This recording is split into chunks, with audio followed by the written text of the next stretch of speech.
sang primadona. Apa yang harus aku lakukan? Berilah aku saran.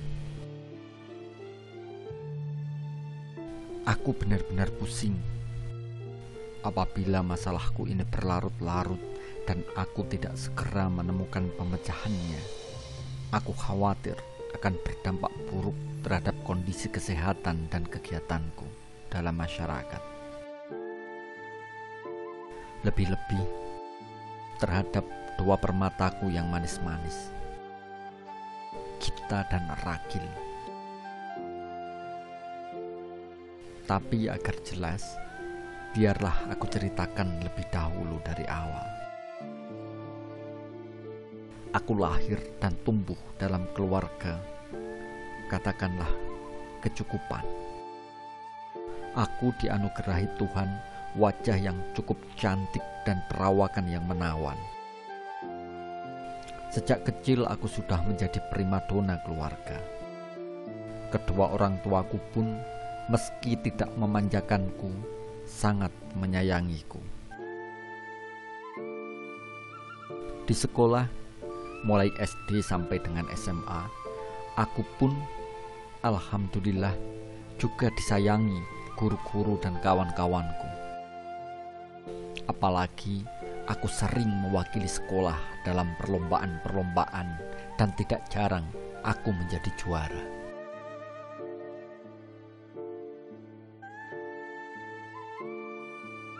Ketika di SD aku pernah menjadi juara 1 lomba menari. Waktu SMP, aku mendapat piala dalam lomba menyanyi. Bahkan ketika SMA, aku pernah menjuarai lomba baca puisi tingkat provinsi. Tapi sungguh, aku tidak pernah bermimpi akhirnya menjadi artis di ibu kota seperti sekarang ini. Cita-citaku dari kecil ingin menjadi pengacara yang di setiap persidangan menjadi bintang, seperti sering aku lihat dalam film. Ini gara-gara ketika aku baru beberapa semester kuliah, aku memenangkan lomba foto model. Lalu ditawari main sinetron dan akhirnya keasyikan main film. Kuliahku pun tidak berlanjut. Seperti umumnya artis-artis populer di negeri ini, aku pun kemudian menjadi incaran perusahaan-perusahaan untuk pembuatan iklan. Diminta menjadi presenter dalam acara-acara seremonial, menjadi host di beberapa TV. Malah tidak jarang diundang untuk presentasi dalam seminar-seminar bersama tokoh-tokoh cendekiawan. Yang terakhir ini, boleh jadi aku hanya dijadikan alat penarik peminat. Tapi apa rugiku? Asal aku diberi honor standar, aku tak peduli. Soal kuliahku yang tidak berlanjut, aku menghibur diriku dengan mengatakan kepada diriku, belajar kan tidak harus di bangku kuliah. Lagi pula, orang kuliah ujung-ujungnya kan mencari materi. Aku tidak menjadi pengacara dan bintang pengadilan, tak mengapa. Bukankah kini aku sudah menjadi super bintang? Materi cukup. Memang, sebagai perempuan yang belum bersuami, aku cukup bangga dengan kehidupanku yang boleh dikata serba kecukupan. Aku sudah mampu membeli rumah sendiri yang cukup indah di kawasan elit. Kemana-mana ada mobil yang siap mengantarku. Pendek kata, aku bangga bisa menjadi perempuan yang mandiri. Tidak lagi bergantung kepada orang tua. Bahkan kini, sedikit banyak aku bisa membantu kehidupan ekonomi mereka di kampung. Sementara banyak kawan-kawanku yang sudah lulus kuliah masih lontang-lantung mencari pekerjaan. Kadang-kadang untuk sekedar menyenangkan orang tua, Aku mengundang mereka dari kampung. Ibuku yang biasanya nyinyir mengomentari apa saja yang kulakukan dan menasehatiku ini itu, kini tampak seperti sudah menganggapku benar-benar orang dewasa. Entah kenyataannya demikian atau hanya karena segan kepada anaknya yang kini sudah benar-benar hidup mandiri. Yang masih selalu ibu ingatkan, baik secara langsung atau melalui surat, ialah soal ibadah. Duk, ibadah itu penting. Bagaimanapun sibukmu, sholat jangan kamu abaikan. Sempatkan membaca Quran yang pernah kau pelajari ketika di kampung dulu, agar tidak hilang. Bila kamu mempunyai rezeki lebih, jangan lupa bersedekah kepada fakir miskin dan anak yatim. Ya, kalimat-kalimat semacam itulah yang masih sering beliau wiridkan. Mula-mula memang aku perhatikan. Bahkan aku berusaha melaksanakan nasihat-nasihat itu. Tapi dengan semakin meningkatnya volume kegiatanku, lama-lama aku justru risih dan menganggapnya angin lalu saja.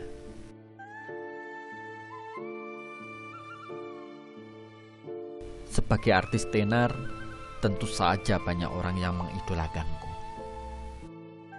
Tapi ada seorang yang mengagumiku justru sebelum aku menjadi tenar sekarang ini. Tidak, ia tidak sekedar mengidolakanku. Dia mencintaiku habis-habisan. Ini ia tunjukkan tidak hanya dengan hampir selalu hadir dalam event-event di mana aku tampil. Ia juga setia menungguiku syuting film dan mengantarku pulang. Tidak itu saja. Hampir setiap hari bila berjauhan, dia selalu telepon atau mengirim SMS yang seringkali hanya untuk menyatakan kangen. Di antara mereka yang mengagumiku, lelaki yang satu ini memang memiliki kelebihan. Dia seorang pengusaha sukses. Masih muda, tampan, sopan dan penuh perhatian. Pendek kata, akhirnya aku takluk di hadapan kegigihannya dan kesabarannya. Aku berhasil dipersuntingnya. Tidak perlu aku ceritakan betapa meriah pesta perkawinan kami ketika itu. Pers memberitakannya setiap hari hampir 2 minggu penuh. Tentu saja yang paling bahagia adalah kedua orang tuaku yang memang sejak lama menghendaki aku segera mengakhiri masa lajangku yang menurut mereka mengkhawatirkan. Begitulah, di awal-awal perkawinan semua berjalan baik-baik saja. Setelah berbulan madu yang singkat, aku kembali menekuni kegiatanku seperti biasa. Suamiku pun tidak keberatan. Sampai akhirnya terjadi sesuatu yang benar-benar mengubah jalan hidupku. Beberapa bulan setelah Ragil, anak keduaku lahir, perusahaan suamiku bangkrut gara-gara krisis moneter. Kami, terutama suamiku, tidak siap menghadapi situasi yang memang tidak terduga ini. Dia begitu terpukul dan seperti kehilangan keseimbangan. Perangainya berubah sama sekali. Dia jadi pendiam dan gampang tersinggung. Bicaranya juga tidak seperti dulu. Kini terasa sangat sinis dan kasar. Dia yang dulu jarang keluar malam, hampir setiap malam keluar dan baru pulang setelah dini hari. Entah apa saja yang dikerjakannya di luar sana. Beberapa kali kutanya, dia selalu marah-marah. Aku pun tak pernah lagi bertanya. Untung, meskipun agak surut, aku masih terus mendapatkan kontrak pekerjaan.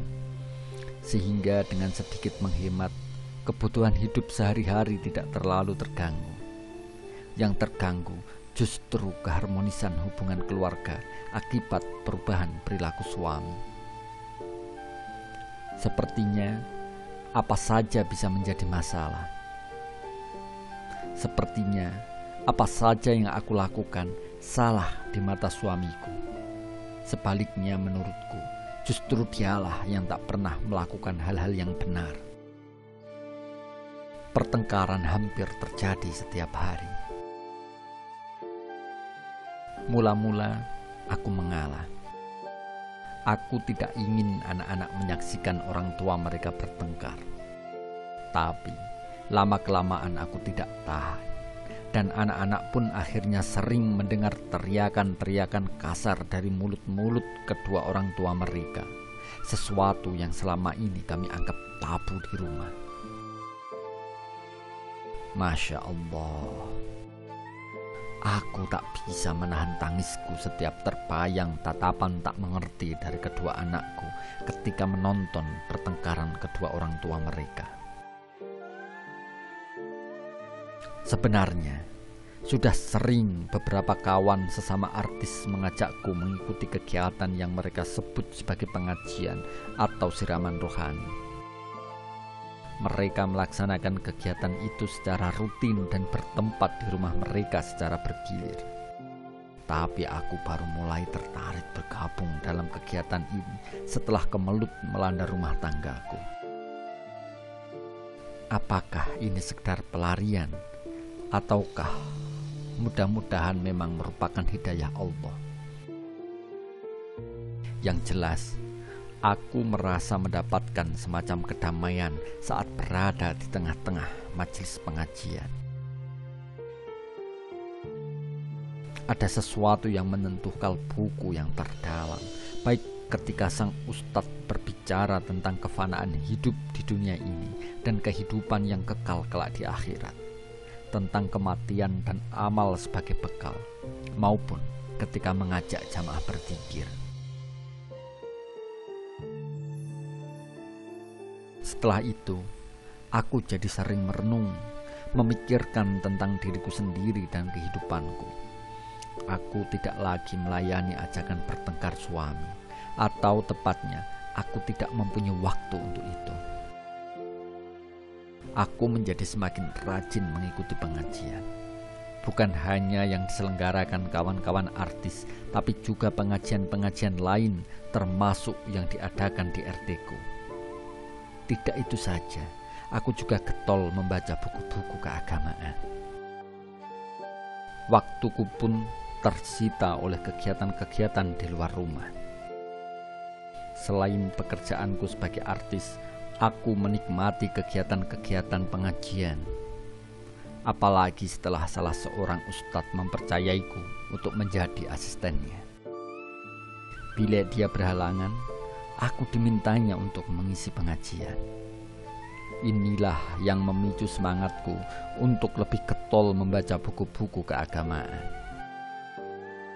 Oh ya, aku belum menceritakan bahwa aku yang selama ini selalu mengikuti mode dan umumnya yang mengarah kepada penonjolan daya tarik tubuhku sudah aku hentikan sejak kepulanganku dari umroh bersama kawan-kawan. Sejak itu aku senantiasa memakai busana muslimah yang menutup aurat. Malah jilbabku kemudian menjadi tren yang diikuti oleh kalangan muslimat. Ringkas cerita, dari sekedar sebagai artis, aku berkembang dan meningkat menjadi tokoh masyarakat yang diperhitungkan. Karena banyaknya ibu-ibu yang sering menanyakan kepadaku mengenai berbagai masalah keluarga, aku dan kawan-kawan pun mendirikan semacam biro konsultasi yang kami namakan Biro Konsultasi Keluarga Sakinah Primadona. Aku pun harus memenuhi undangan-undangan, bukan sekedar menjadi penarik minat seperti dulu. Sebagai narasumber dalam diskusi-diskusi tentang masalah-masalah keagamaan, sosial, kemasyarakatan, dan bahkan politik. Belum lagi banyaknya undangan dari panitia yang sengaja menyelenggarakan forum sekedar untuk memintaku berbicara tentang bagaimana perjalanan hidupku hingga dari artis bisa menjadi seperti sekarang ini. Dengan statusku yang seperti itu, dengan volume kegiatan kemasyarakatan yang sedemikian tinggi, kondisi kehidupan rumah tanggaku sendiri seperti yang sudah aku ceritakan tentu semakin terabaikan. Aku sudah semakin jarang di rumah. Kalaupun di rumah, perhatianku semakin minim terhadap anak-anak, apalagi terhadap suami yang semakin menyebalkan saja kelakuannya. Dan terus terang, gara-gara suami, sebenarnya lah aku tidak kerasan lagi berada di rumahku sendiri. Lalu, terjadi sesuatu yang membuatku terpukul. Suatu hari, tanpa sengaja, aku menemukan sesuatu yang mencurigakan. Di kamar suamiku, aku menemukan lintingan rokok ganja.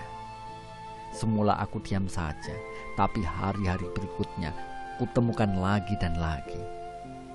Akhirnya aku pun menanyakan hal itu kepadanya. Mula-mula dia seperti kaget, tapi kemudian mengakuinya dan berjanji akan menghentikannya.